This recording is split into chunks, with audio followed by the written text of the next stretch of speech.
Om Shri Gurubhyo Namaha Harihi Om Gananaham Tva Ganapatigum Havamahe Kavim Kavinam Upamatsravastamam Jeshtarajam Brahmanam Brahmanaspata Anasrinvan Utibhitsi Dasadanam Prano Devi Saraswati Vajebhirvajinivati Dhinama Vitrayavato Ganesaya Namaha Saraswatyai Namaha Shri Gurubhyo Namaha Harihi Om Shuklam Baradharam Vishnum Sasivarnam Chaturbhujam Prasannavadanam Dhyayet Sarva Vignopasantaye Yasya Dvirada Vaktradhya Parishadhya Parasatam Vignam Nignanti Satatam Vishvaksenam Tamasraye Gurur Brahma Gurur Vishnu Gurur Devo Maheswaraha Gurur Sakshat Parabrahma Tasmai Shri Gurave Namaha Mukam Karoti Vachalam Pangum Langyate Girim Yat Krupatamaham Vande Paramananda Madhavam. With Bhagwan's grace, we are around slokam number 25 in chapter 13, which is Kshetrajna Vibhaga Yogaha. Now, quickly, because we've not had our satsang for more than 2 weeks, quickly what Bhagavan is now talking here says the one who sees, one who is behind all the thoughts, one who sees everything, one who is the supporter, the enjoyer, the Lord of all Lords, Parameswara, the one who is said to be the Paramatma. He resides in this body, but is beyond it. So he's the indweller, the Atma. Now, one who knows this Purusha thus, and also knows the characteristics-filled nature, the Prakriti that has the various gunas, one who knows the Purusha and the Prakriti is not born again, whatever life he leads. Now, the yoga, the embracing the indweller, some do it by meditating on it. That is sloka number 25. I believe we completed that. Let me quickly go through the meaning and move on to 26. Some embrace the indweller, this Purusha that is resident in the body, by meditating on it through Dhyana Yoga. Now some others through knowledge, through Jnana Yoga, and yet others through actions, Karma Yoga. Bhagavad Gita itself, more than about 85% of Bhagavan's teachings pertain to Karma Yoga. Because that is what, through Karma Yoga, we move on to Bhakti Yoga. Through Bhakti. Bhakti has to be developed through Karma. And only about 10 or 15% is denoted to Sankhya Yoga and Jnana Yoga and all that. Now, that is slokam number 25. Moving on to 25, the slokam is Anye tu evam ajanantaha srutvanyebhya upasate. No, the other one before that. Dhyanena atmani pasyanti kechit atmanam atmana anye sankhena yogena karma yogena cha apare. Moving on to slokam number 25 or 26 in some books, okay? The slokam that begins by saying, Anye tu evam ajanantaha srutvanyebhya upasate tepi cha atitarantyeva mrutyum sruti parayanaha. First, the meaning of the slokam, overall meaning. Some not aware of these various paths, whether it is Dhyana Yoga, Sankhya Yoga, Jnana Yoga, Karma Yoga, these are all big terms. We don't have to worry about the various phraseology. but the various pathways that they denote. If you're not aware of these paths, some of them receive and understand the teachings from others and follow that diligently, faithfully attaching themselves to these teachings and holding on to them as supreme, as the teachings are supreme. You hear it from your guru. Then they overcome death with certainty. That is the meaning of this sloka. Anye tu evam ajanantah srutvanebha yebhya upasate te api cha atitaranti eva mrutyum sruti parayanaha. Once more. Anye tveva majanantah srutvanyebhya upasate tepi chati tarantyeva mrutyum sruti parayanaha. Padangal are Anye tu evam ajanantah srutvan ebhya srutva anyebhyah upasate te api cha atitaranti eva mrutyum sruti parayanaha.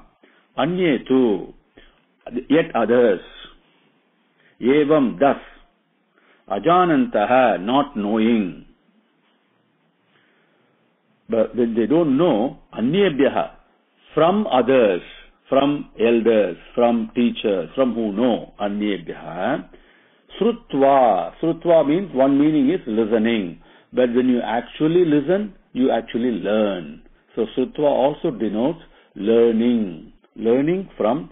And how do they learn? Srutva, the learning through the teachings of anyebhyaha, of others. Upasate, they worship the teachings that they receive from others. Te apicha, even them.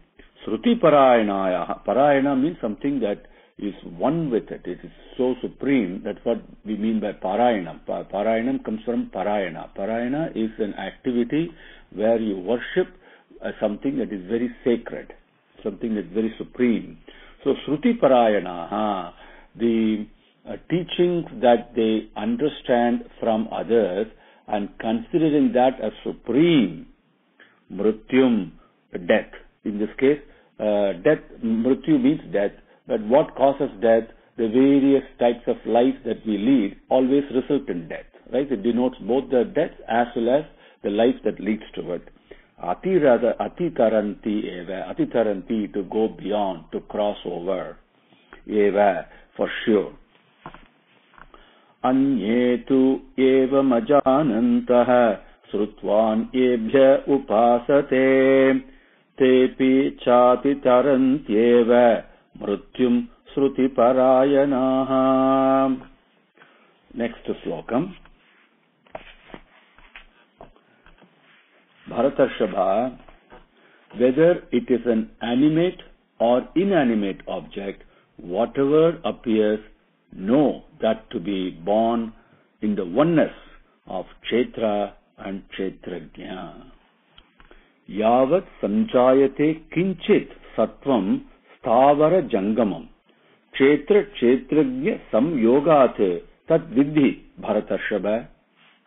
Yavat sanjayate kinchit sattvam sthavara jangamam Kshetra Kshetrajna samyogat tat vidhi Bharatarshava. Once more. Yavat sanjayate kinchit sattvam sthavara jangamam Kshetra Kshetrajna samyogat tad vidhi Bharatarshava. The jangamam is a beautiful word. Jangamam, lingam, all these things denote something that's very, very supreme. Angam, as we say, they all are related. Let us go through the padangal now. Yavat sanjayate kinchit sattvam sthavara jangamam Kshetra Kshetrajna samyogat tat vidhi Bharatarshava. Bharatarshava, the most exalted, the best among all the people in the lineage of Bharata. That is Arjuna is addressing. Sthavara jangamam. Sthavara jangamam. Something that is inanimate as well as animate. Mobile as well as stationary. Okay. Sattvam means something that is the Sthavara jangamam, the inanimate and the animate objects that are present, that are established, that are being. Okay, both have beings, Sattvam. Yavat kinchit sanjayate. Yavat, whatever, kinchit, even in the smallest amount, sanjayate appears, tat, that, kshetra, kshetrajna samyogate. Kshetra, kshetrajna samyogate. It is not the difference between kshetra and kshetrajna. It is the oneness, yogam. It is samyogam. It is the oneness, the most benevolent oneness of the kshetra and the kshetrajna. Kshetra means in the various bodies, right? And kshetrajna is the indweller. And because of this oneness, the unification, the integration of that, tat viddhi, that know it as thus. Whatever appears is because of the benevolent oneness of kshetra and kshetrajna. In other words, the kshetrajna takes several manifestations. Okay, that is what means by Sahasra Sirsha Purushaha and all that. Okay, now yavat sanchayate kinchit sattvam sthavara jangamam kshetra kshetrajna samyogat tadviddhi bharatarshava.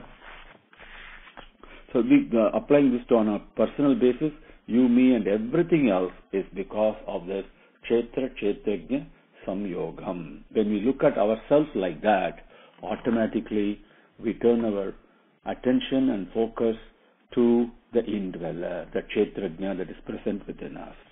Now next slokam, 27 or 26 as the case may be in some books, so 27 or 28 as the case may be.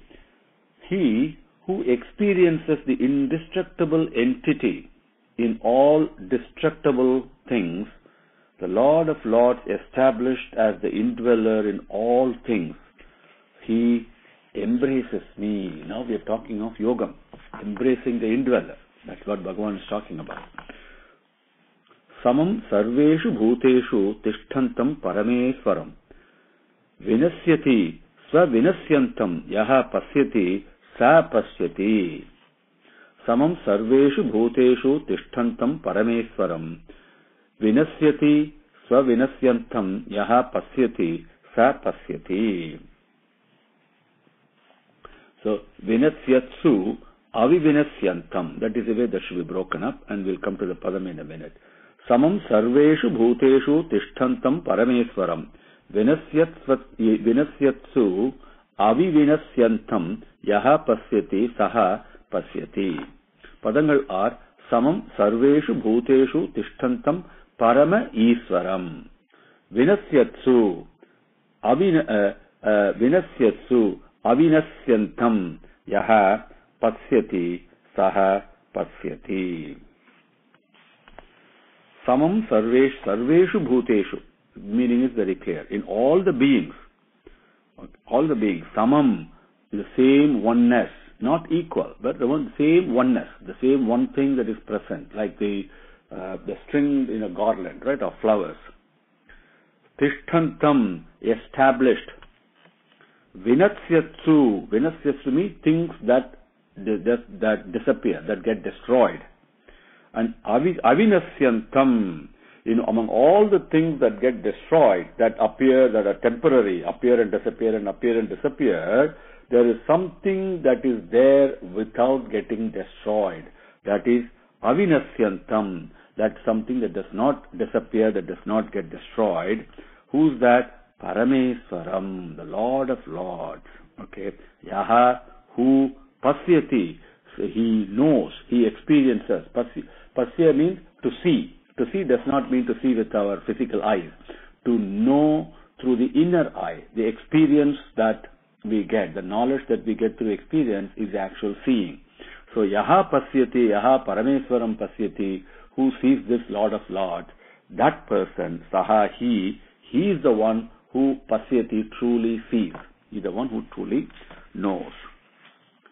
Samam sarveshu bhuteshu tishthantam parameswaram vinasyatsu avinasyantam yaha pasyati saha pasyati.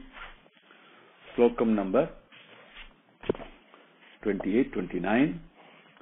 In reality, after embracing the indweller, he becomes indestructible himself and attains the supreme state of oneness with it.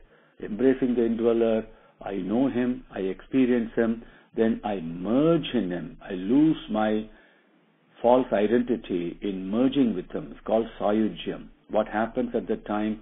The drop of water becomes one with the ocean. So you become ocean itself. You become that indestructible entity, the Parameswara himself. Swarajyam, as the Taittiriya Upanishad calls it. That's what Bhagavan is talking here, teaching us. Samam pasyan hi sarvatra samavastitam Iswaram nahi nasti atmanatmanam tato yati param gatim.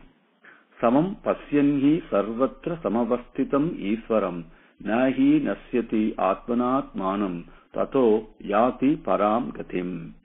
Samam pasyanhi sarvatra samavastitam Iswaram nahi nasyati atmanatmanam tato yati param gatim. Patangal are samam pasyan hi sarvatra samavastitam Iswaram na hi nasti atmana atmanam tataha yati param gatim. Samam pasyanhi sarvatra samavastitam Iswaran. Saha pasyati, the one who experiences, embraces the indweller. What happens? For him, in certainty. What happens? Sarvatra, everywhere. Samam, the oneness. Samavastitam, established unshakably in that experience, in that awareness. Iswaram, Bhagavan, pasyan, seeing, experiencing him. Atmana, by himself. Atmanam, himself. By himself he knows himself. Atmana, Atmanam. Bhagavan repeats this phrase several times throughout the Gita. It is like pulling yourself through your straps of your boots, as we say in English. It's the Atmana, Atmanam. Through self-effort, we must realize ourselves. Atmana, Atmanam. Na hinasti. Na hinasti means to get destroyed. Na hinasti means not destroyed. So he becomes indestructible. Tataha, therefore, or from that, Paramgatim yati. Paramgatim, the supreme, most exalted state, yati, he obtains, he achieves. Samam pasyanhi sarvatra samavastitam Iswaram na hinasti atmanatmanam tato yati param gatim. Slokam number 30. He who experiences that it is nature alone that is doing all actions experiences the indweller to be actionless. This is something we all can experience, at least momentarily. If we just focus on ourselves, we will find that while we are doing many things, there is also something within us that I know it is there, I'm aware of it, that remains absolutely untouched, absolutely unshaken, and just is a witness. Right?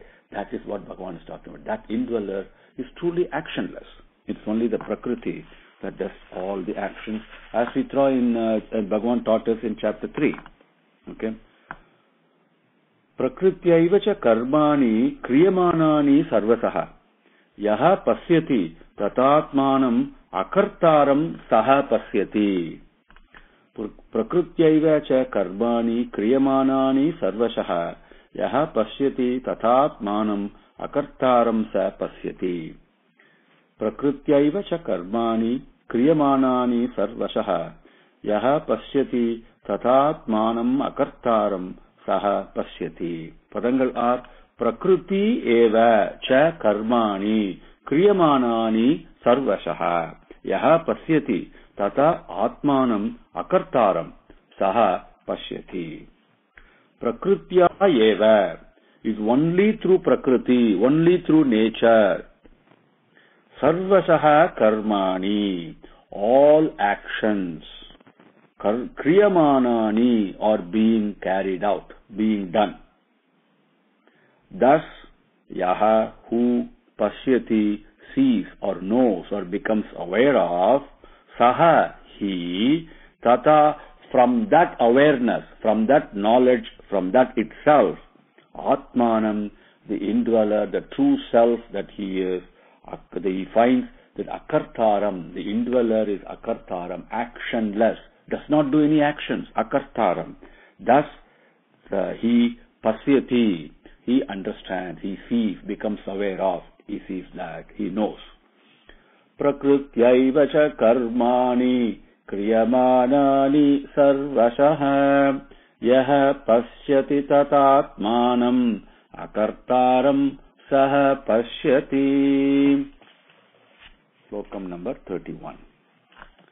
When he experiences firsthand that the differences of all appearances dissolve in the same indweller that resides in them, and also that from this indweller they all take birth and expand, he then becomes Brahma himself, Sayujyam, one with the true entity.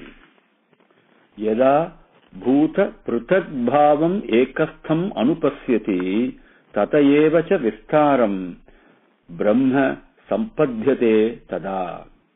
Yada bhuta prutak bhavam ekastham anupasyati tataeva cha vistaram Brahma sampadhyate tada. Yada bhuta prutak bhavam ekastham anupasyati tataeva cha vistaram Brahma sampadhyate tada. Padangal are yada bhuta prutak bhavam ekastham anupasyati tata evacha vistaram Brahma sampadhyate tada. Yada, when bhuta prutak bhavam, prutak means differences, one appearing as many, like what we call as assortment. Okay, bhuta, all the being. Prutak bhavam means appearing as many, that experience, which is what I know I have that. I'm not able to see the oneness or experience the oneness all the time, right? So we look at it as differences. That bhavam, that awareness, that limited awareness we have, the pratak bhavam of all the bhutan, all the beings appearing as many. Okay. Now, ekastham, all the differences among the various things. Ekastham is a very important teaching from the Lord. He says ekastham, they all actually get integrated and disappear and zero in on the oneness among all the differences. That is, they all come and merge in that oneness. That is what ekastham is. Tataha eva. And not only that, from that oneness, what we call as indweller, from that oneness, vistarancha, they also expand, they appear as many.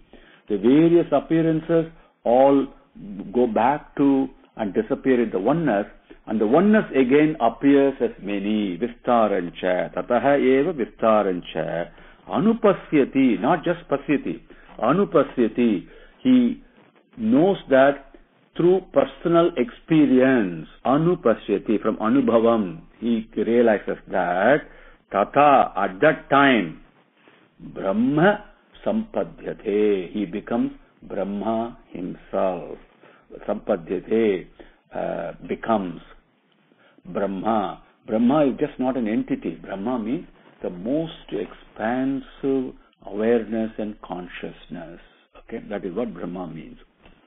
Yada bhuta prutak bhavam ekastam anupashyati tata eva cha vistaram Brahma sampadhyate tada.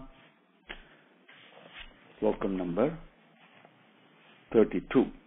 My dear son of Kunti, this indestructible indweller is without beginning and sans tendencies. Though resident in the body, he does no action and has no attachment. Anaditvane nirgunatvat Paramatma ayam avyayah. Sarirasthopi kaunteya na karoti na lipyate. Anaditvane nirgunatvat. Paramatmayam avyayah. Sarirasthopi kaunteya na karoti na lipyate. Anaditvan nirgunatvat paramatmayam avyayah. Sarirasthopi kaunteya na karoti na lipyate. Padangal anaditvat nirgunatvat parama atma ayam avyayah. Sarirasthopi sarirastha api kaunteya na karoti na lipyate. Kaunteya, Kunti, son of Kunti, Arjuna, Anaditvat, without beginning. Anaditvat, this entity is without beginning. Nirgunatvat, it has no tendencies, no gunangal, it's beyond guna. Gunatitaya namaha, we say, for Guru, right? Guna, beyond gunas, it has no tendencies. I am this. Avyayaha, without the indestructible. Avyayaha means no destroying there. It's always there. Indestructible. That Paramatma, Sarirastaha api, Sarirastaha, even though he is present in this Sariram. Remember, we covered earlier, Sharira means that is something that is given, that is being wasted, right? That's always declining. That is why our body is called a Shariram, right? Even though it is present in the Sarirastaha, na karoti, does no action. Na lipyate, it is not attached to anything. Anaditvat nirgunatvat paramatmayam avyayah sarirasthopi kaunteya na karoti na lipyate. Slokam number 33 or 32 in some books. Okay, Slokam is the overall meaning is, now in the same way that the all-pervasive sky remains uncontaminated because of its subtleness, the indweller, though residing in the bodies everywhere, remains uncontaminated. Yada sarvagatam saukshmyat akasham na upalipyate nopilapyate sarvatra vastitah dehe tathatma nopilapyate. Because the question comes, if I am present in the body, how come I am not attached to it? I am not touched. Bhagavan gives the example of the sky. Yata sarvagatam saukshmyat akasham na upalipyate sarvatra vastitah dehe tathatma na upalipyate. Once more. Yata sarvagatam saukshmyat akasham nopalipyate sarvatra vastitah dehe tathatma nopalipyate.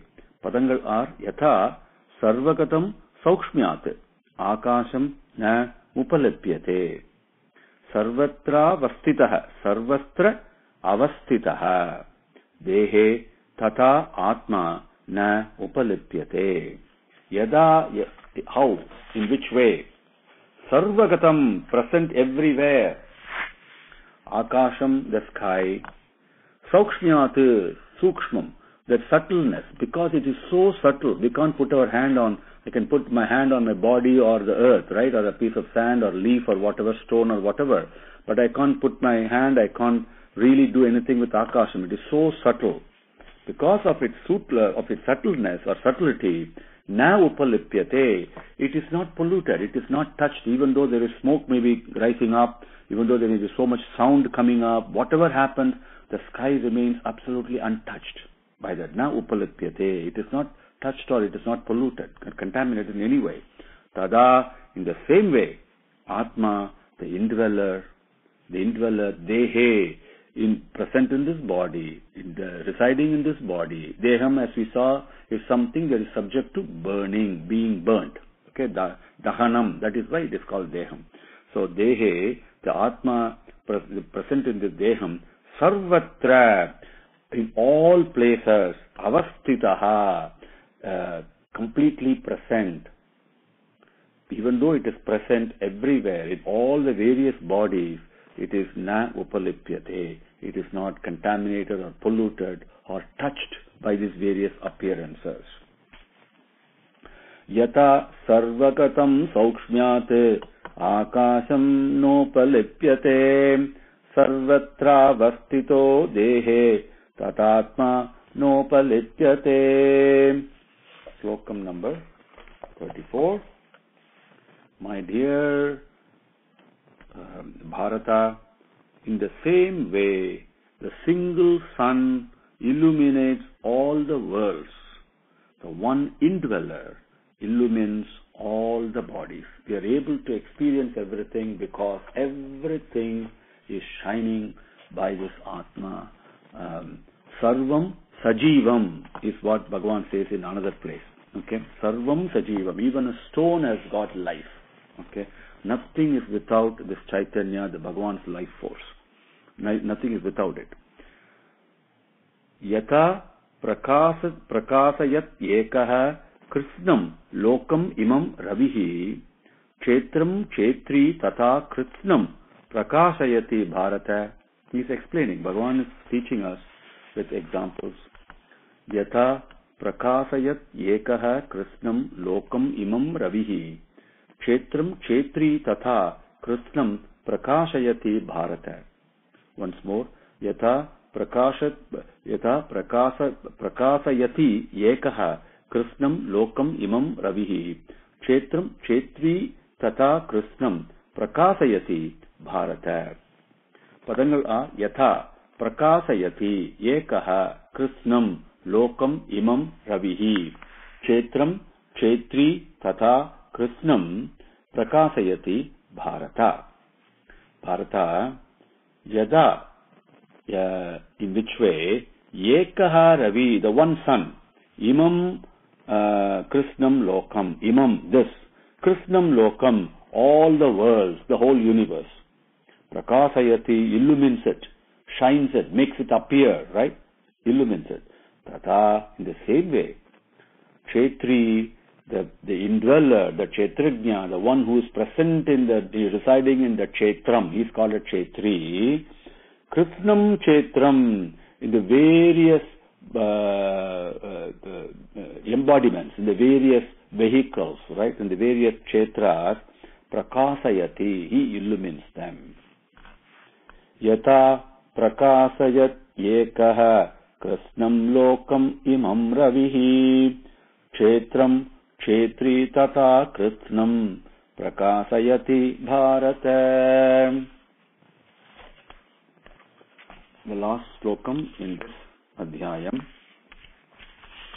Thus, with the vision of knowledge, those who see the difference between the body and the embodied and see the universe appearing and disappearing in nature attain the supreme state. Kshetra kshetrajnoho evam antaram jnana chakshusha bhuta prakriti moksham cha ye viduhu yanti te param. Kshetra kshetrajnoho evam antaram jnana chakshusha bhuta prakriti moksham cha ye viduhu yanti te param. Kshetra kshetrajnoreva mantaram jnana chakshusha bhuta prakriti moksham cha ye vidur yanti te param. Padangal are kshetra kshetrajnaha kshetrajnoho evam antaram jnana chakshusha bhuta prakriti moksham cha ye viduhu yanti te param. Evam, thus, kshetra kshetrajnoho, the relationship between the kshetram and the kshetrajna, the various bodies and the indweller in those bodies. Right? Antaram, in this case, antaram means differences. There is really no true differences. But the person who knows that even though they appear to be different, there is actually no true difference. It's all like the garland, the thread that that ties together the various flowers in a garland. One who sees that, or the way the blood that flows through the various parts of our body, the life force that joins all of us. He looks at the oneness of the various differences. Okay, the antaram, in this case, the differences. Bhuta, Prakriti, Moksham, Cha. Now, very important. He sees all these differences. What happens to them? They are in the Bhuta Prakriti. Prakriti means we call it as nature. Here, the various beings that happens in the nature, and they appear and disappear. Moksham in this case, disappearance. They appear and disappear only in Prakriti. Only in Prakriti, not beyond Prakriti, only in nature. Thus, Jnana Chakshusha, through the vision of knowledge. A vision of knowledge is something that is not physical. It is a sense of awareness, consciousness, and a level of experience. Then Ye means who, Viduhu, know, through this wisdom of vision of wisdom and vision of knowledge. They see the oneness in many, and also know that all the so-called many really appear and disappears only in nature, and ultimately there is one stratum that is constant. One Ye Viduhu, who know this, what happens to them? Param Yanti. They attain the Paramapadam, the most supreme state. They become one with the indweller himself, because that is the most supreme state. Kshetra kshetrajñorevam antaram jnana chakshusha bhuta prakriti moksham cha ye viduhu yanti te param. Iti Srimad Bhagavad Gitasu Upanishatsu Brahma Vidyayam Yoga Shastre Sri Krishna Arjuna Samvade Kshetra Kshetrajña Vibhaga Yogo Nama Trayodasodhyaya. And the end of every adhyayam, there is a beautiful Sanskrit phrase that I forgot to share with you. I just saw that. And Bhagavan is going to teach this phrase later on. It comes, I believe, in chapter 17. Okay? Om Tat Sat Iti. Om Tat Sat. A very important phrase. Om Tat Sat Iti. Srimad Bhagavad Gita Su Upanishatsu Brahma Vidyayam Yoga Sastre Sri Krishna Arjuna Samvade Kshetra Kshetrajña Vibhaga Yogo Nama Trayodasodhyaya. Thus ends the Om Tat Sat. Thus ends the 13th chapter called Kshetra Kshetrajña Vibhaga Yoga, embracing divinity through the one indweller appearing as many embodiments, as explained in the benevolent dialogue between Krishna and Arjuna in the Upanishad called the Bhagavad Gita, which is truly a Brahma Vidya and a Yoga Sastra. Om Shri Gurubhyo Namaha. Arihi Om. Samasta Lokaha Sukhino Bhavantu. Samasta Lokaha Sukhino Bhavantu. Samasta Lokaha Sukhino Bhavantu. Om Shanti Shanti Shanti. Arihi Om.